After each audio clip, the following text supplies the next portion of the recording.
Pikmin 4 has finally released, after a decade of waiting from the Pikmin community. So, was this game worth the wait? Or crash and burn like every spaceship in this franchise? So, after all this time, let's review Pikmin 4. And, well, it's a Pikmin game. It's very similar to Pikmin 2 specifically, with several of the quality of life changes from Pikmin 3. Things like Go Here returning, Charge. Basically, a lot of the changes they made in Pikmin 3 did stay, with the gameplay formula being closer to that of Pikmin 2. That is the best summary I can give of the game, but I'm obviously going to go more in depth. So, first off, let's talk about the story and characters. I'm going to start with the characters because I like all of their personalities and how they're written, but god, like, the vast majority of the Rescue Corps are so ugly. They do not look good. Like, I get you used a character creator and you can recreate, I think, basically all of them in the character creator aside from, like, an accessory that they have. And I understand that, to a degree. Especially since one of the main collectibles are people. And having a pre-built character creator is really helpful for that. Because instead of having to design each collectible that is a person, you have a pre-built customizing engine. But then again, the main characters should not follow that rule. And frankly, I just am not a fan. I'm also pretty sure I subconsciously made my character look like Alf. I didn't record my screen or anything, but I'm genuinely, like, same haircut, same style of face, same colored uniform. I just made Alf.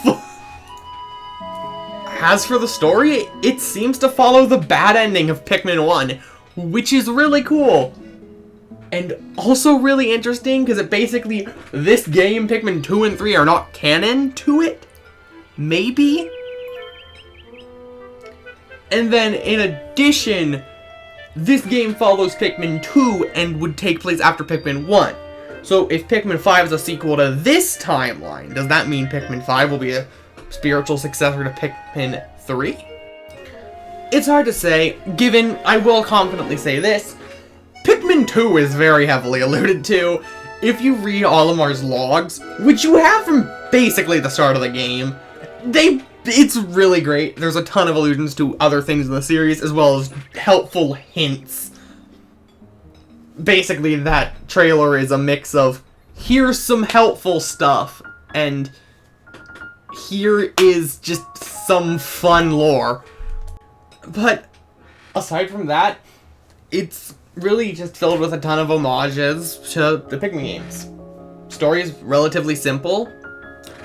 You and the rest of the Rescue Corps are sent to rescue Olimar, who crash landed on PNF 404. Again. And seemingly other people also got that request because there's a lot of random people who are strewn about unconscious from crash landings. Seriously, if I had a nickel for every time that happened in this game alone. In addition, so you can travel to new areas, you need Sparklium. Also known as that thing they introduced in Hey Pikmin. Basically, go get treasures to unlock new parts of the map. Was that straying a bit far from the story bit? Probably, but I'm really trying to avoid going into spoilers and just giving you a summary of the game's plot. Or more so, the why are we doing this? And frankly, Pikmin games to me aren't very much about the story. As long as you have a good reason to be doing what you're doing, let's go, because it is fun. Next up are the Pikmin types. This is, I guess, a smaller subchapter of gameplay, but I really just think they deserve their own section to give them a quick rundown. Generally, all the pre-existing Pikmin types are the same. There have been some changes, but there really aren't enough to write home about. So, let's talk about the two new ones. Or should I say three. First up is Ochi, who is effectively a Pikmin. Look, you can throw him at things, and he breaks them. He can carry corpses back to onions. He can do everything a Pikmin can, but better. Ochi is really broken if you know how to use him. Because if you upgrade him correctly, because he effectively can be upgraded as well, you end up with something with 100 carry weight, which is 10 times that of a purple Pikmin, hits harder than a purple Pikmin, is as fast as all of the other Pikmin types, and is immune to every elemental hazard. Obviously, a lot of that stuff isn't that insane, but it's just, you take time to get a lot of it, because there are upgrades you can purchase throughout the game, and by getting collectibles. Hell, a lot of these upgrades are skippable if you are just going to beat the game and do not care. The one upgrade that is, like, mandatory, the game will force upon you, is the ability to carry Pikmin over water. Congratulations, Blues! You're worthless! Again! Also, his animations are so adorable. Him and another rescue pup, which I'll mention in a moment, I don't consider it spoilery, it was in the demo, you meet it really early, have such cute animations. Like, straight up, I saw the other one scratching their butt on a carpet. It's adorable! And I love it. Like, there is so much attention to detail in the Rescue Pups animations, and they're so cute. Genuinely, Ochi is adorable. I do not want him to return. Anyway, for the actual types of Pikmin, first up is Ice. Get enough of them, and you can freeze things. That's it, but you can freeze enemies, bodies of water. That's it. They do have a lower damage output than normal Pikmin, similar to flying, but they can freeze things in place by attacking them. Frankly, you get like 10, 20 of them. Charge them at an enemy, that enemy can't move. They can break out of the freezing, but you can also freeze them by just freezing a body of water they are standing in. They are actually really fun to use in puzzles, because you also have to balance how many of these do I want to take out, because the amount you need to freeze a body of water is different depending on if the body of water is large or small, or the game really doesn't want you freezing it and will make it 100, so you literally cannot use another Pikmin. And lastly, the Glow Pikmin. So, if you remember the Bulbmin from Pikmin 2, that was immune to all elemental hazards, this thing is immune to all elemental hazards. Well, it's resistant to them, so it can be killed, but it's a lot harder to, and can fly, and has a charge attack that can stun enemies.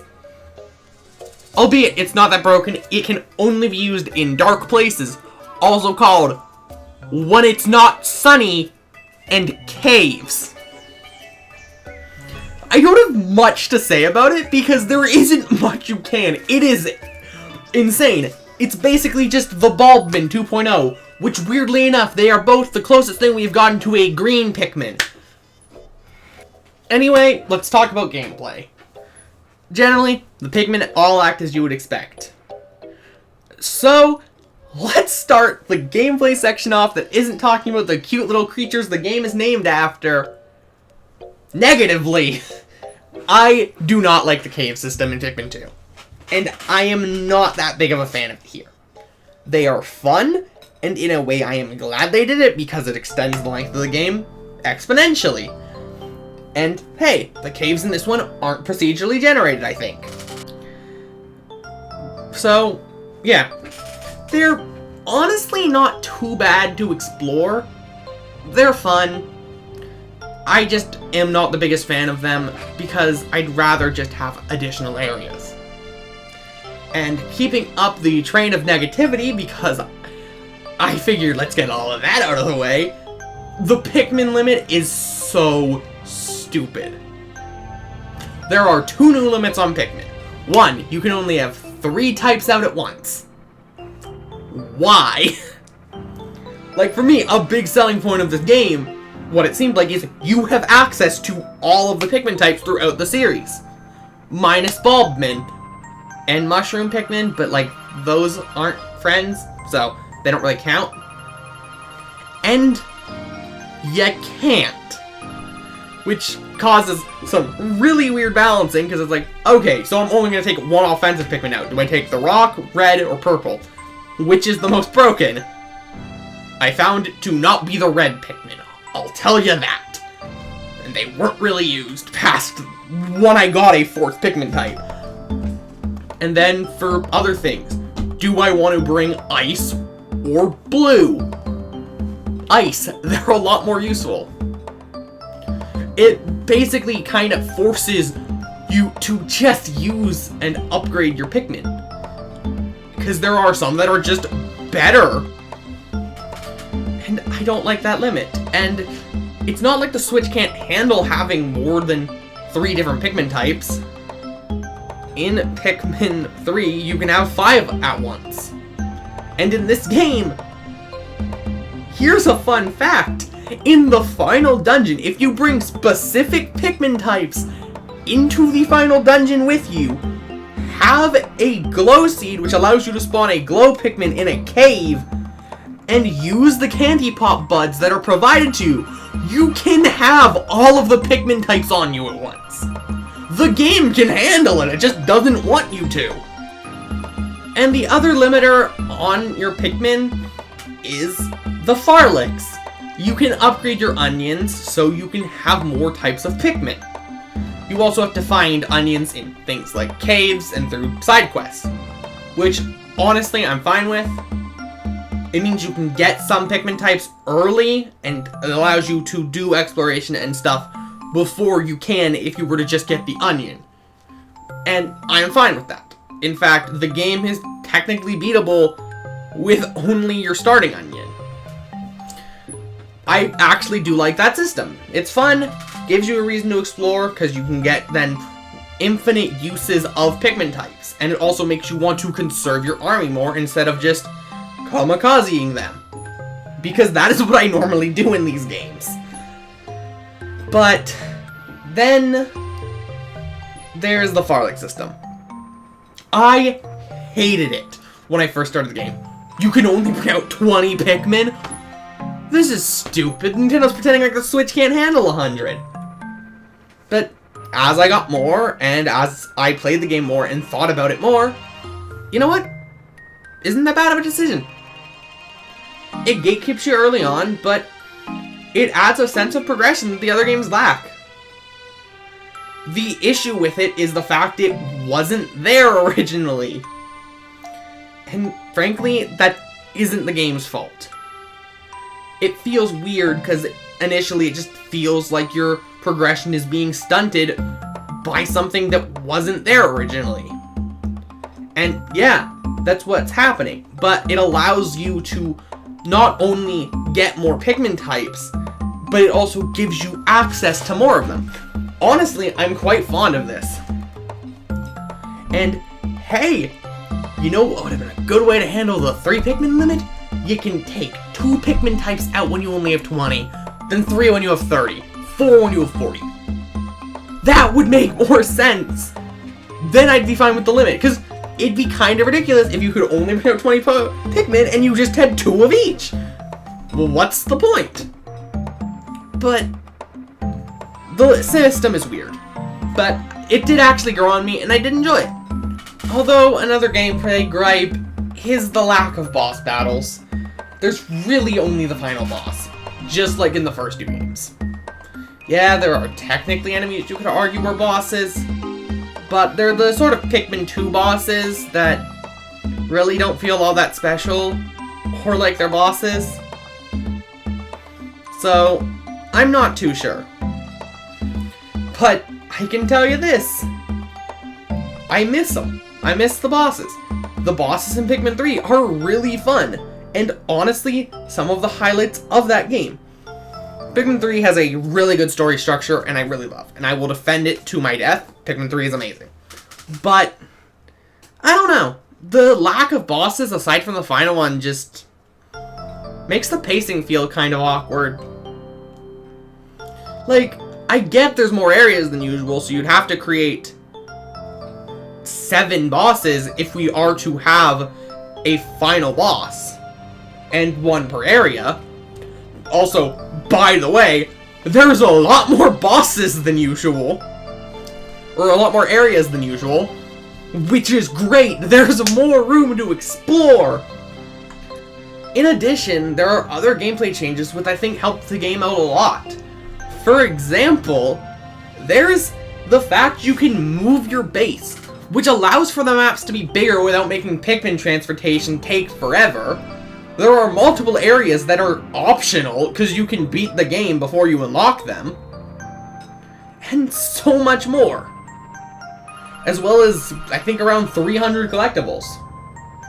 Albeit the treasures are a lot less fun to get than they are in Pikmin 2. They're definitely a lot better to obtain and funner to obtain. But, like, nothing beats just collecting a A&W root beer cap. Or Dr. Pepper. Or a brand of pickles I've never heard of. Compared to trading card. And fruit. Don't get me wrong, there's some really cool ones, like the newly nostalgic line, which is filled with a ton of stuff from the early 2000s of Nintendo. A lot of GameCube and Game Boy Advance stuff. And an NES controller. And Joy-Cons for some reason. I don't know why those are in the newly nostalgic category. A modern video game system that is still getting games is not nostalgic. Maybe in another 10 years.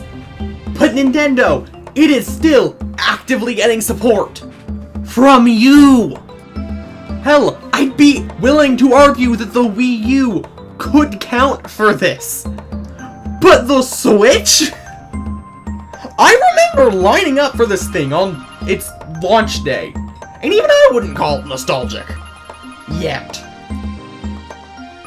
In addition, there's night modes, where you basically get to play a mini tower defense game that I'm not that big of a fan of, using the glow Pikmin. It falls into an issue I found with Monster Hunter Rise and its tower defense mode, weirdly enough, where I enjoyed it, but I did not come here for this. I want something else. I bought this game for Pikmin, not Balloon's tower defense. It was fun, and I enjoyed it, but it was not the reason I was here, and kinda broke the pacing, in my opinion. Given it's only required that you do it 2 or 3 times throughout the entire main story, and it's basically only required for 100%, or if you want to rescue all of the lost civilians. Before we continue, if you're enjoying the video, please consider liking and subscribing since it helps out the channel a ton. Thank you. And before we continue, I wanted to mention co-op.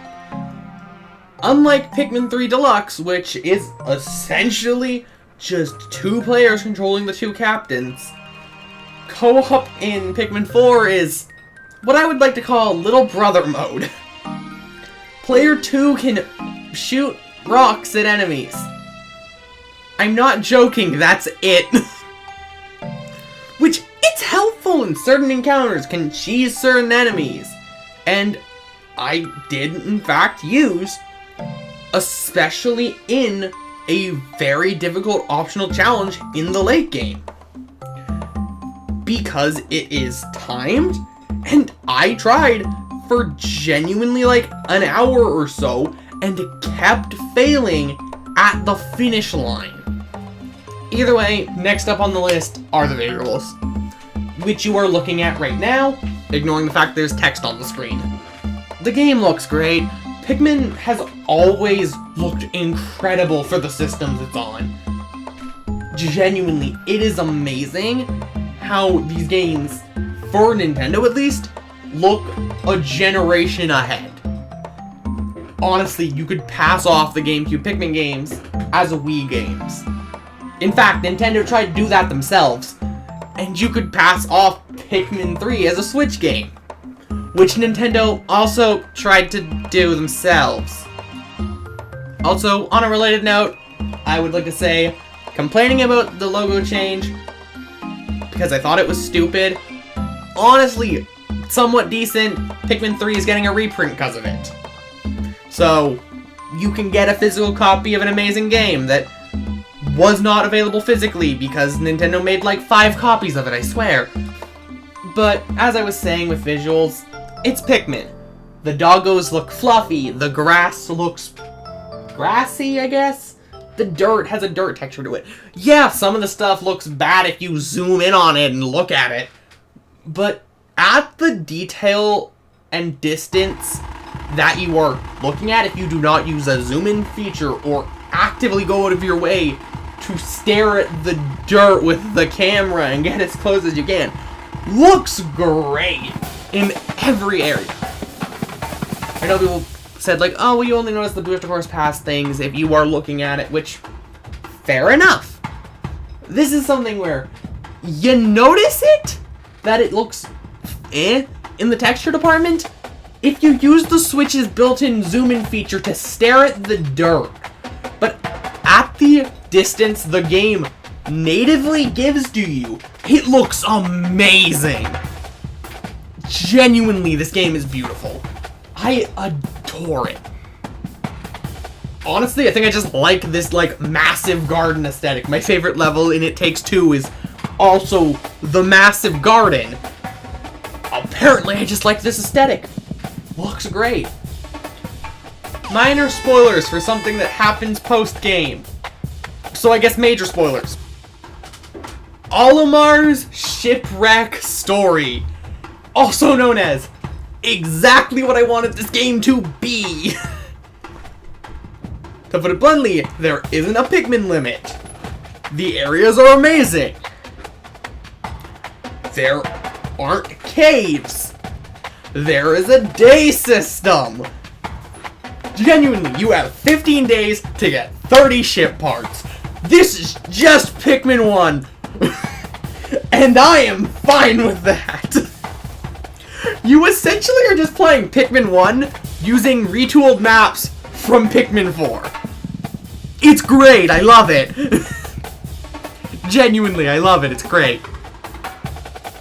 It's so fun! The stress of having a timer is great. And that timer is not overbearing because, again, you need to get 2 items a day.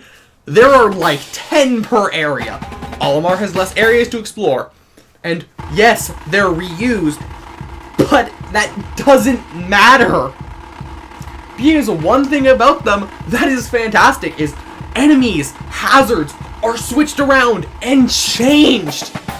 Effectively, you have the same areas with completely different things. It is the same levels at its model, but the enemies and obstacles that are placed into them are all different. It's kind of like the difference between New Super Mario Bros. U and New Super Luigi U. They're, yeah, basically the same game, using the same engine, but with different level layouts that make a massive difference at giving one of them the upper hand. Olimar's Shipwreck Tale has a disadvantage, that being the fact that you only have the Pikmin 3 Pikmin. But hey, here's a fun fact. Frankly, that makes sense. Olimar has never been shown to use Pikmin aside from the initial 5. And the white and purple Pikmin, just like in Pikmin 2, are exclusive to the caves. Which he doesn't go in because they are not in his campaign. So frankly, you have exactly what I was asking for with this game. So, on top of an already fantastic main story, you get a side story, which is exactly what I was hoping for from this game. Effectively, I got a Pikmin game that I really enjoyed and I'm glad to finally be able to play, and the exact Pikmin game I wanted. At the same time! Now, with all that said, we could also talk about DLC. And, I'll be honest, I would love to see challenge mode missions like in Pikmin 3. I hope we get those. I'm doubtful since they aren't in the base game already, as Pikmin 3 at launch had around 5 challenges per game mode that were included in the base game. But, hopefully. Hell, even just more characters for the side Dandori battle, which I didn't address because it's basically just bingo battle without the bingo board, and honestly, I kind of prefer the bingo battle system. I'll give it this, there's an AI opponent, so I can actually play it. Hopefully this time there isn't a wait that literally takes nearly 2 entire systems' lifespans. And honestly, I can't wait for the incredibly bumpy ride where in a year's time they announce they're working on Pikmin 5 and then we don't hear anything till 2030.